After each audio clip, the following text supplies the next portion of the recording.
Hello friends, welcome to நியூஷா சமையல். இன்றைக்கி நம்ம ரொம்ப ஹெல்த்தியான ராகி அடை ரொம்ப டேஸ்டியாக ரொம்ப நேரத்துக்கு சாஃப்டாக இருக்கிற மாதிரி எப்படி செய்யலான்னு பார்க்கலாம். அதுக்கு 3/4 கப் அளவுக்கு அவல் எடுத்திருக்கேன். அவலை போட்டு நல்லா வாஷ் பண்ணிவிடுங்க. வாஷ் பண்ணிவிட்டு இது கூட கொஞ்சமாக தண்ணி தெளிச்சுக்கோங்க. தண்ணி கொஞ்சமாக தெளிச்சுட்டு இதை ஒரு 1/4 மணி நேரம் ஊற வச்சுட்டு எடுத்துக்கோங்க. இப்போ நமக்கு அவல் நல்லா ஊறி ரெடியாக இருக்குது.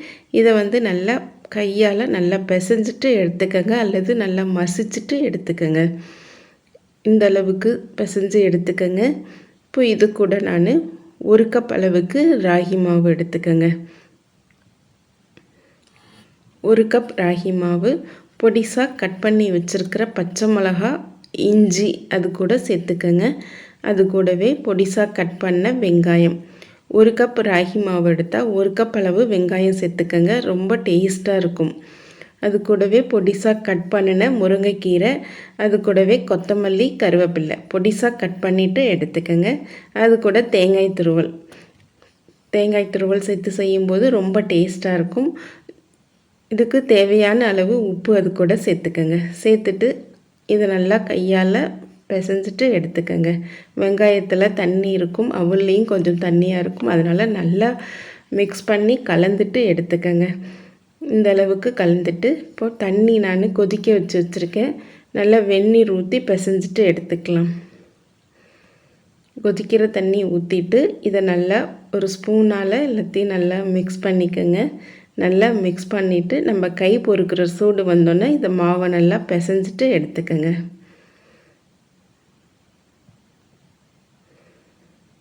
இப்போ மாவு நல்லா பிசைஞ்சாச்சு. இந்த பதத்துக்கு பிசைஞ்சு எடுத்துக்கோங்க. ரொம்ப தண்ணியாகவும் இல்லாமல் ரொம்ப கட்டியாகவும் இல்லாமல் மீடியமாக பிசைஞ்சு எடுத்துக்கோங்க. இப்போ மாவு நமக்கு ரெடியாக இருக்குது. ஒரு இலையில் எண்ணெயை தடவிட்டு இதை நம்ம அதில் தட்டிக்கலாம். இந்த மாதிரி தட்டிட்டு அடுப்பில் ஒரு கல் போட்டுக்கோங்க. கல் கொஞ்சம் ஹீட் ஆகட்டும். கல் ஹீட் ஆனதுக்கப்புறம் அப்படியே எடுத்து இதை வாழை இலையோடு சேர்த்து கல்லில் போட்டுருங்க.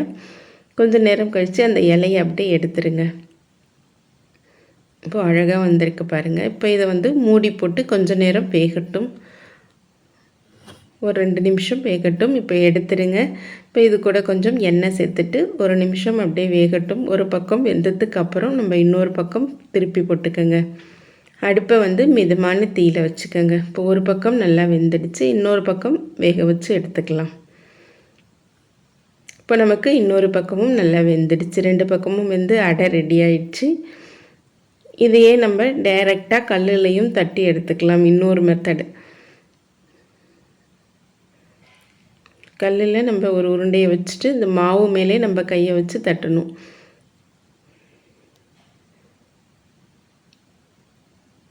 இந்த மாதிரி தட்டிட்டு இதையும் கொஞ்சம் நேரம் மூடி போட்டு வேக வச்சுட்டு திருப்பி போட்டுக்கலாம்.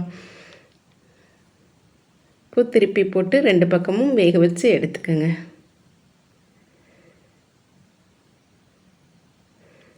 அடை வெந்து நமக்கு இப்போது ரெடி ஆயிடுச்சு ராகி அடை. டெய்லி இட்லி தோசைன்னு எடுத்துக்காமல் மார்னிங் பிரேக்ஃபாஸ்ட்டுக்கு இது மாதிரி அதிக சத்து நிறைந்த ராகி அடையை அடிக்கடி எடுத்துக்கோங்க. ஈவினிங் ஸ்நாக்ஸாகவும் நம்ம இந்த ரெசிப்பியை செஞ்சு சாப்பிட்லாம். குழந்தைங்கள்லேருந்து பெரியவங்க வரைக்கும் விரும்பி சாப்பிடுவாங்க. ரொம்ப டேஸ்டியாக இருக்கும். இது நம்ம அவல் சேர்த்து செஞ்சுருக்கிறதுனால ரொம்ப நேரத்துக்கு சாஃப்டாக இருக்கும். கூடவே நம்ம வெந்நீர் வேறு ஊற்றிருக்கோம், அதனால் ரொம்ப சாஃப்டாக இருக்கும், ரொம்ப டேஸ்டியாகவும் இருக்கும். நீங்களும் இந்த ராகி அடை ரெசிப்பியை இதே மாதிரி ட்ரை பண்ணி பாருங்கள். ட்ரை பண்ணி பார்த்துட்டு எப்படி வந்துச்சுன்னு கமெண்ட்ஸில் சொல்லுங்கள். மறக்காமல் நிமிஷா சமையலுக்கு சப்ஸ்கிரைப் பண்ணுங்கள், லைக் பண்ணுங்கள், ஷேர் பண்ணுங்கள்.